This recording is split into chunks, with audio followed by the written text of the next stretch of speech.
नमस्कार दोस्तों, बहुत स्वागत है आप सभी का द देव आईएएस एकेडमी में। और इस लेक्चर में हम कंटिन्यू करने वाले हैं पंचायती राज एवं लोकनीति से संबंधित एमसीक्यू।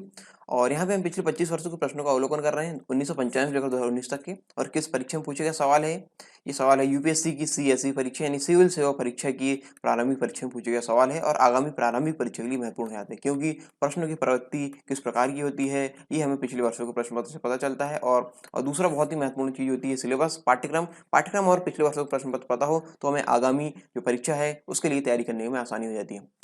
इसका सेट 2 है लोकनीति और पंचायती राज से संबंधित एमसीक्यू का। इसमें हर सेट में 10 प्रश्न हम कंप्लीट करते हैं और हर सेट के बाद, ठीक है, हर सेट के बाद यानी जो जो हमारी सीरीज कंप्लीट होगी पंचायती राज एवं लोकनीति के बाद, इसके बाद एक आखिरी वीडियो आएगा जो सारे सेट को कंप्लीट करेगा। ठीक है, सारे सेट यदि आप एक एक करके देखना चाहते हैं तो एक एक करके देख सकते हैं। इसमें 10 प्रश्न होते हैं, 10 प्रश्नों का अवलोकन यहाँ पे होता है। लेकिन आप यदि एक साथ ही देखना चाहते हैं पंचायती राज एवं लोकनीति से संबंधित एमसीक्यू तो आप इस जो सीरीज के लास्ट में भी आप ये देख सकते हैं। ठीक है, एक कंपाइलेशन वीडियो आपके लिए दे दिया जाता है। अब तक वीडियो हिंदी भाषा में लेकर आ रहा हूँ देवरत्न के। चलिए शुरू करते हैं। अनुसूचित जनजाति एवं अन्य पारंपरिक वनवासी वन अधिकारों की मान्यता अधिनियम 2006 के अधीन व्यक्तिगत या सामुदायिक वन अधिकारों अथवा दोनों की प्रकृति एवं विस्तार के निर्धारण की प्रक्रिया को प्रारंभ करने के लिए कौन प्राधिकारी होगा? कौन प्राधिकारी होगा ये हमको बताना। 2013 में सवाल पूछा गया। राज्य वन विभाग, जिला कलेक्टर या उपायुक्त, तहसीलदार या खंड विकास अधिकारी या मंडल राजस्व अधिकारी या फिर ग्राम सभा। तो यहाँ पे अनुसूचित जनजाति एवं अन्य पारंपरिक वनवासी वन अधिकारों की मान्यता अधिनियम 2006 के अधीन व्यक्तिगत या सामुदायिक वन अधिकारों अथवा दोनों की प्रकृति एवं विस्तार के निर्धारण की प्रक्रिया आरंभ करने के लिए प्राधिकारी होगी ग्राम सभा। आंसर इसका डी, ग्राम सभा इसकी प्राधिकारी होगी। अनुसूचित जनजाति एवं अन्य पारंपरिक वनवासी अधिनियम 2006 के भाग 6 के तहत यह बताया गया है कि व्यक्तिगत या सामुदायिक वन अधिकारों अथवा दोनों की प्रकृति एवं विस्तार का निर्धारण कौन करेगा?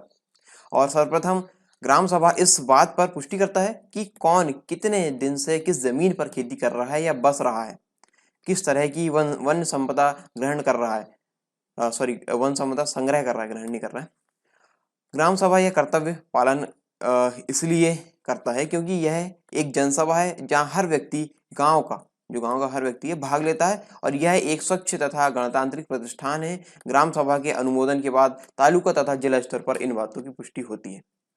ठीक है, इसलिए इसका आंसर है। इसका प्राधिकारी कौन होगा? इसका प्राधिकारी होती है ग्राम सभा। आंसर है इसका डी। अगला सवाल है, सरकार ने अनुसूचित क्षेत्रों में पंचायत विस्तार पेशा अधिनियम को 1996 में अधिनियमित किया। कब किया अधिनियम? 1996 में। और निम्नलिखित में से कौन सा एक उसके उद्देश्य के रूप में अभिज्ञात नहीं है? 2013 में सवाल पूछेगा, ये हमको बताना है।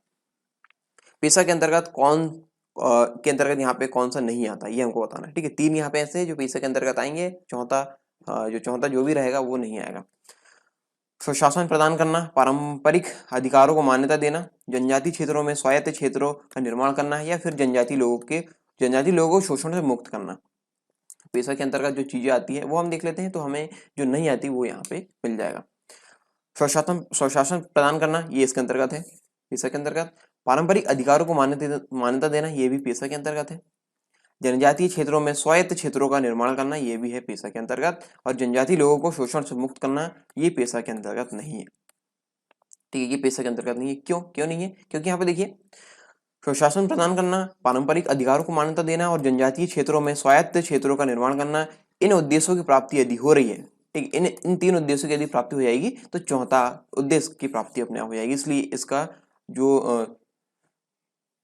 जो यहाँ पे दिया गया है किसके उद्देश्य के रूप में अभिज्ञात नहीं है, तो ये इसका उद्देश्य नहीं है। इसका उद्देश्य है 3, ये 3 वाले हैं, तो ये चौथा ऑटोमेटिक प्राप्त हो जाएगा, इसलिए चौथा यहाँ पे नहीं है। ठीक है, आंसर इसका डी।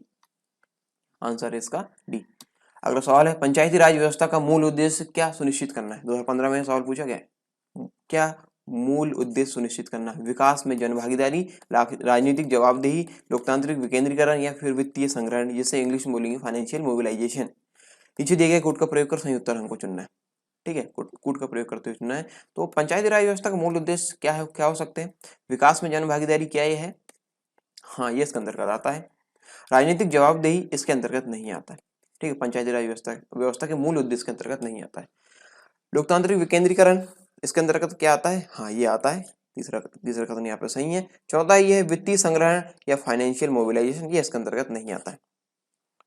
ठीक है, तो यहाँ पे सही वाले हमको चुनना है, सही उत्तर चुनना है। तो दूसरा और तीसरा यहाँ पे है, और दूसरा तीसरा हम देख लेते हैं किस ऑप्शन में यहाँ पड़ रहा है, किस कूट में यहाँ पे आ रहा है। केवल एक और एक दो तीन, दो और चार, एक और तीन, एक दो तीन और चार। तो यहाँ पे एक और तीन आ रहा है सी वाले ऑप्शन में, यानी आंसर है इसका सी। आंसर है सी। अनुच्छेद 243 बी भारत में त्रिस्तरीय पंचायत राज व्यवस्था का प्रावधान करता है। यह स्थानीय स्तर पर स्वशासन की एक व्यवस्था है। इसका मूल उद्देश्य आम जनता को विकास मूलक प्रशासन में भागीदारी के योग्य बनाना तथा सत्ता का लोकतांत्रिक विकेंद्रीकरण करना है। आंसर है इसका सी। अगला सवाल है, निम्नलिखित कथनों पर विचार कीजिए। 2016 का यह सवाल है। उपर्युक्त कथनों में से कौन से सही है, ये हमको बताने हैं। अब इसका हम कथन पढ़ते हैं। किसी भी व्यक्ति के लिए पंचायत का सदस्य बनने के लिए न्यूनतम निर्धारित आयु 25 वर्ष है। पंचायत के समय पूर्व भंग होने के पश्चात पुनर्गठित पंचायत केवल अवशिष्ट समय के लिए जारी रहेगी। यहाँ पे देखिए दूसरा कथन ये क्या कहना चाह रहा है, जैसे 5 साल के लिए इसका कार्यकाल रहता है पंचायत का। ठीक है, जो सरपंच बनता है उसका कार्यकाल रहता है 5 साल का। लेकिन यदि बीच में ये भंग हो जाए, पंचायत समय पूर्व भंग हो जाए, तो जो बाद इसके बाद जो मान लीजिए 2 साल बाद ये भंग हो गई, ठीक है, तो इसके बाद यदि पंचायत पुनर्गठित होगी तो यहाँ पे देखिए 2 साल तक ये चली, अभी 3 साल इसके बाकी है। तो अगली जो पुनर्गठित पंचायत होगी वो अगले 3 साल के लिए ही बनेगी। ठीक है, यहाँ पे दिए केवल अवशिष्ट समय के लिए जारी रहेगी। क्या ये कथन सही है? ये कथन बिल्कुल सही है।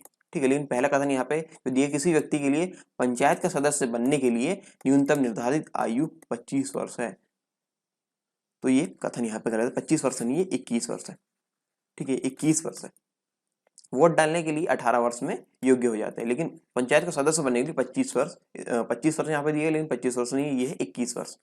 ठीक है, 21 वर्ष की न्यूनतम आयु यहाँ पे निर्धारित है पंचायत का सदस्य बनने के लिए। तो पहला कथन यहाँ पे गलत है, केवल दूसरा कथन यहाँ पे सही है।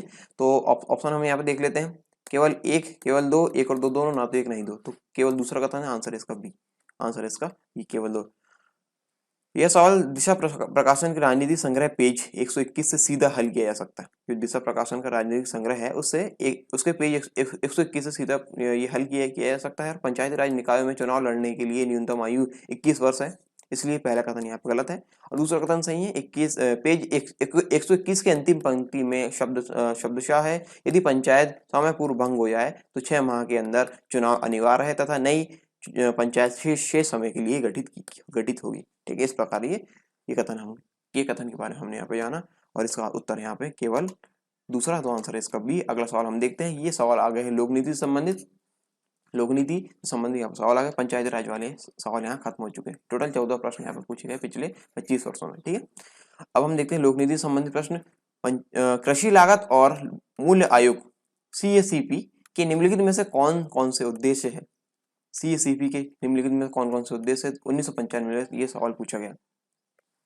नीचे दिए कूटों में सही उत्तर चयन करना है, तो सही वाले हमको चुनना है CACP के अंतर्गत, कृषि लागत और मूल्य आयोग के अंतर्गत, कि इनके उद्देश्य क्या है।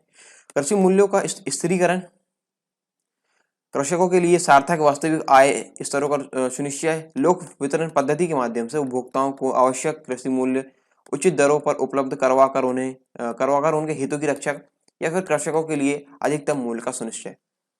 तो CACP के जो उद्देश्य है उसके अंतर्गत यहाँ पे कृषकों के लिए अधिकतम मूल्य का सुनिश्चय करना ये नहीं आता है, तो चौथा कथन यहाँ पे गलत है। तीसरा हम देखते हैं, लोक वितरण पद्धति के माध्यम से उपभोक्ताओं को आवश्यक कृषि मूल्य उचित दरों पर उपलब्ध करवाकर उनके हितों की रक्षा करना, ये इसके अंतर्गत आता है। और कृषकों के लिए सार्थक वास्तविक आय स्तरों का सुनिश्चय करना, ये भी इसके अंतर्गत आता है। पहला है कृषि मूल्यों का स्थिरीकरण, ये भी इसके अंतर्गत आता है। ठीक है, तो पहला, दूसरा और तीसरा कथन यहाँ पे सही है। इसके अंतर्गत जो कूट है हम यहाँ पे देख लेते हैं। पहला, दूसरा, तीसरा, 1 2 4, 1 3 4, 2 3 4, 3 2 4। ठीक है, तो यहाँ पे देखिए पहला, दूसरा और तीसरा सही है, तो कूट के अनुसार उत्तर हो जाएगा इसका ए। कूट के अनुसार उत्तर हो जाएगा इसका ए। ठीक है, तो ये उद्देश्य है इसके 3, जो कि हमने यहाँ पे देखे। अगला सवाल है, निम्नलिखित विधानों में से कौन सा एक पर्यावरण की सुरक्षा के विषय में विवृत नहीं होता है? पर्यावरण की सुरक्षा के विषय में, यानी इससे संबंधित ये नहीं होता। 1999 का सवाल है। जल उपकर अधिनियम 1977, वन संरक्षण अधिनियम 1980, लोक दायित्व बीमा अधिनियम 1991 या फिर पतन विधि संशोधन अधिनियम 1997। तो यहाँ पे पर्यावरण की सुरक्षा के विषय में विवरण नहीं होता है। यहाँ पे जो होते हैं वो हम देख लेते हैं। जल उपकर अधिनियम 1977 होता है, वन संरक्षण अधिनियम 1980 भी होता है, और पतन विधि संशोधन अधिनियम ये भी 1997 ये भी होता है, लेकिन लोक दायित्व बीमा अधिनियम इसके अंतर्गत नहीं है। आंसर है इसका सी। गलत वाला हमको बताना है, आंसर हो जाएगा इसका सी। लोक दायित्व बीमा अधिनियम 1991 का संबंध पर्यावरण व सुरक्षा से नहीं है। सूची 1 को सूची 2 से सम्मिलित कीजिए और सूचियों के नीचे दिए गए कूट का प्रयोग कर सही उत्तर हमको चुनना है। प्रकाशक और प्रकाशन के बारे में यहाँ पे दिए गए हैं। ये प्रकाशक है, संस्था ये संस्थान के बारे में यहाँ पे है, और ये प्रकाशन या जो प्रकाशित ये करते हैं वो यहाँ पे दिए। 2001 का सवाल है। उद्योग मंत्रालय है, केंद्रीय सांख्यिकी है, भारतीय रिजर्व बैंक है और वित्त मंत्रालय यहाँ पे है। और प्रकाशन इनके क्या क्या है? करेंसी और वित्त संबंधी रिपोर्ट, आर्थिक समीक्षा संगठन, थोक मूल्य सूचकांक और राष्ट्रीय लेखा सांख्यिकी इसके अंतर्गत है। ठीक है, तो यहाँ पे हमको इसका मिलान करते हुए कूट का प्रयोग करना है। सही कूट हमको देखना है। उद्योग मंत्रालय से संबंधित प्रकाशन जो होता है वो यहाँ पे थोक मूल्य सूचकांक। ठीक है, थोक मूल्य सूचकांक ये इसके अंतर्गत प्रकाशन है। दूसरा है केंद्रीय सांख्यिकी। केंद्रीय सांख्यिकी का जो प्रकाशन है वो है राष्ट्रीय लेखा सांख्यिकी। ठीक है, आगे है भारतीय रिजर्व बैंक। तो यहाँ पे ये इससे संबंधित प्रकाशन क्या है? तो ये करेंसी और वित्त संबंधी रिपोर्ट प्रकाशित करता है। वित्त मंत्रालय के अंतर्गत क्या है? आर्थिक समीक्षा संगठन। ठीक है, ये इसके अंतर्गत है। तो यहाँ पे कूट का प्रयोग कर हम सही उत्तर चुनेंगे। ए का है 4, ठीक है, सॉरी ए का है 3, ए का है यहाँ पे 3, बी का है यहाँ पे कितना है 4, सी का है यहाँ पे कितना 1 और डी का यहाँ पे 2। डी का यहाँ पे हो जाएगा 2। 1 4 3 4 1 2, इस प्रकार ये कूट यहाँ पे बनेगा। तो ए का 3 वाला हम देख लेते हैं। ए का 3 किसमें मिल रहा है? ए का 3 बी वाले में मिल रहा है। ए का 4 यहाँ पे, ए का 3 बी और डी वाले में मिल रहा है। तो बी और डी को हम चेक करेंगे। ए का है 3, बी का है 4, तो बी का 4 दोनों मिल रहे हैं। अब सी का हम देखते हैं। सी का है 1, सी का 1 बी वाले में मिल रहा है, डी वाले में नहीं मिल रहा, तो ये चौथा वाला गलत हो जाएगा। पहला तीसरा चौथा गलत हो जाएगा। और जो डी वाला है डी वाला है 2, तो डी वाला 2 यहाँ पे इसके अंतर्गत आ जाएगा। आंसर हो जाएगा इसका बी। आंसर हो जाएगा इसका बी। इस प्रकार ये कूट यहाँ पे सुमेलित होगा। अगला सवाल है, रेलवे अंचलों के लिए संसद सदस्यों की परामर्शदात्री समिति का गठन किया जाता है। सन 2002 में सवाल पूछा गया है। भारत के राष्ट्रपति द्वारा, रेल मंत्रालय द्वारा, संसदीय कार्य मंत्रालय द्वारा या फिर परिवहन मंत्रालय द्वारा। तो रेलवे अंचलों के लिए संसद सदस्यों की परामर्शदात्री समिति का गठन किया जाता है संसदीय कार्य मंत्रालय द्वारा। संसदीय कार्य मंत्रालय द्वारा आंसर है इसका सी। इस समिति का मुख्य उद्देश्य सरकार और संसद सदस्यों के बीच अनौपचारिक वार्तालाप द्वारा विभिन्न परियोजनाओं को क्रियान्वित करना है, इसलिए इसका आंसर यहाँ पे सी है। अगला सवाल है, निम्नलिखित कथनों में से कौन सा एक सही नहीं है? 2003 में सवाल पूछा गया। कौन सा कथन सही नहीं है ये हमको बताना है। संसद के अधिनियम के अंतर्गत स्थापित हुई भारतीय परिषद एक स्वायत्त अर्ध न्यायिक संगठन है। भारतीय परिषद स्वायत्त अर्ध न्यायिक संगठन है। यहाँ पे पत्र सूचना कार्यालय सूचना माध्यमों से जुड़े लोगों की मान्यता प्रदान करता है, और ताकि उन्हें सरकारी सूत्रों से आसानी से सूचना प्राप्त हो सके। भारत के सभी राज्यों में से महाराष्ट्र में सर्वाधिक संख्या में समाचार पत्र प्रकाशित होते हैं। प्रेस ट्रस्ट ऑफ इंडिया देश की सबसे बड़ी समाचार एजेंसी है। तो यहाँ पे हमको ये बताना है कि गलत कौन सा है। तो यहाँ पे एक एक करके हम देखते हैं। लास्ट वाला जो है, प्रेस ट्रस्ट ऑफ इंडिया देश की सबसे बड़ी समाचार एजेंसी है, तो ये बिल्कुल सही है। भारत के सभी राज्यों में से महाराष्ट्र में सर्वाधिक संख्या में समाचार पत्र प्रकाशित होते हैं, तो क्या सही है? ये सही नहीं है। महाराष्ट्र नहीं है, कोई और राज्य है, ये है मध्य प्रदेश। ठीक है, तो गलत वाला हमको यहाँ पे मिल गया। फिर भी हम यहाँ पे 1 और 2 भी चेक कर लेते हैं। पत्र सूचना कार्यालय सूचना माध्यमों से जुड़े लोगों की मान्यता प्रदान करता है, ताकि उन्हें सरकारी सूत्रों से आसानी से सूचना प्राप्त हो सके, तो ये सही है। संसद के अधिनियम के अंतर्गत स्थापित हुई भारतीय परिषद एक स्वायत्त अर्ध न्यायिक संगठन है, तो ये भी सही है। ठीक है, पहला दूसरा तीसरा सही है। हमको यहाँ बताना सही नहीं है, यानी गलत वाला बताना है। इसका उत्तर है यहाँ पर सी। भारत के सभी राज्यों में से महाराष्ट्र में सर्वाधिक संख्या समाचार पत्र प्रकाशित होते हैं, ये नहीं होते, ये मध्य प्रदेश में होते हैं, लेकिन संख्या आपको बताना है। ठीक है, आपके लिए सवाल है कि आप संख्या बताएंगे कि कितने प्रकाशित होते हैं, कितनी संख्या में प्रकाशित होते हैं। ठीक है, तो यहाँ पे ये 10 प्रश्न यहाँ पर समाप्त होते हैं। आई होप ये 10 प्रश्न आपको अच्छे समझ में आए होंगे। और यदि वीडियो पसंद है, वीडियो को लाइक करें, शेयर करें अपने दोस्तों के साथ, यदि करना हो तो। ये तो बने रहे हमारी दादेव आई एस अकेडमी के साथ। मिलते हैं नेक्स्ट वीडियो में, तब तक के लिए जय हिंद।